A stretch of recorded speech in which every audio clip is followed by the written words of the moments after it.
नमस्कार all of you, कसे आहात? स्वतः केलेल्या कामाचा आनंद काही वेगळा असतो आणि अशाच एक आनंद मी तुमच्याशी शेअर करीत आहे.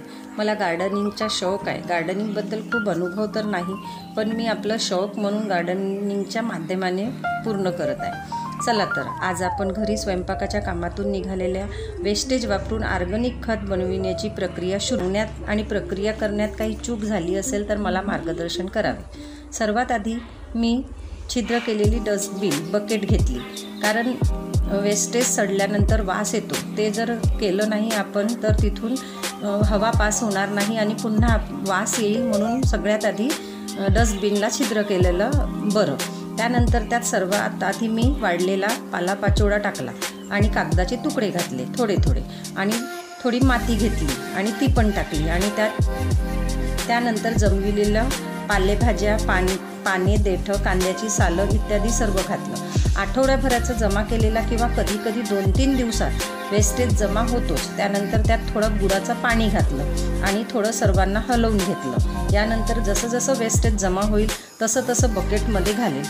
मी जे ऑर्गॅनिक खत वापरायला सुरू केले आहे तेव्हापासून मी किचनमधलं थोडंसंही काही वाया जाऊ देत नाही. सगळं जमा करते व घरच्यांनाही तशी सवय लावली. कुठेही फळांची सालं घालणे, मेथी, पालेभाजी तोडून झाली की पटकन गेटच्या बाहेर नेऊन टाकून देणे, हे सर्व आता बंद झालेलं आहे आणि सर्व काही आता ऑर्गॅनिक खत बनवायला मी ठेवते. मला अजून एक सांगावंसं वाटते की 1 ते 1.5 महिन्यापासून मी अशाच प्रकारे एक बकेटमध्ये ऑर्गॅनिक खत तयार केलेलं आहे.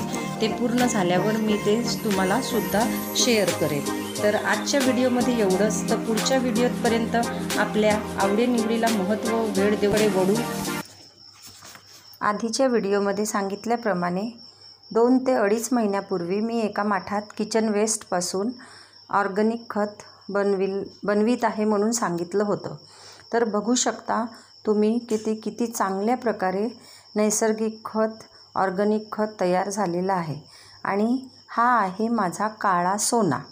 या खताला पाहून खरंच वाटायला लागलं की ज्या किचन वेस्टमधून घाणेरडा वास येतो म्हणून आपण फेकून देतो, आणि त्याच किचन वेस्टची कमाल की माझ्या गार्डनमध्ये झाडांना एवढं चांगलं नैसर्गिक खत मी देणार.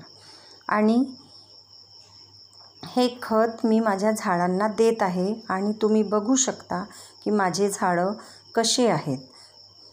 तसं तर मी माझ्या झाडांना वर्मी कंपोस्ट घालते, पण या खतांनी अजून माझी झाडे हेल्दी होतील अशी आशा बाळगून आजच्या व्हिडिओमध्ये शेवटी एवढंच म्हणेन की झाडे लावा, झाडे जगवा, वेस्टपासून बेस्ट तयार करून पाहणे, आणि सक्सेस झालो तर आपल्यासारखे विनर आपणच. बी पॉझिटिव्ह. ओके, बाय, नमस्कार.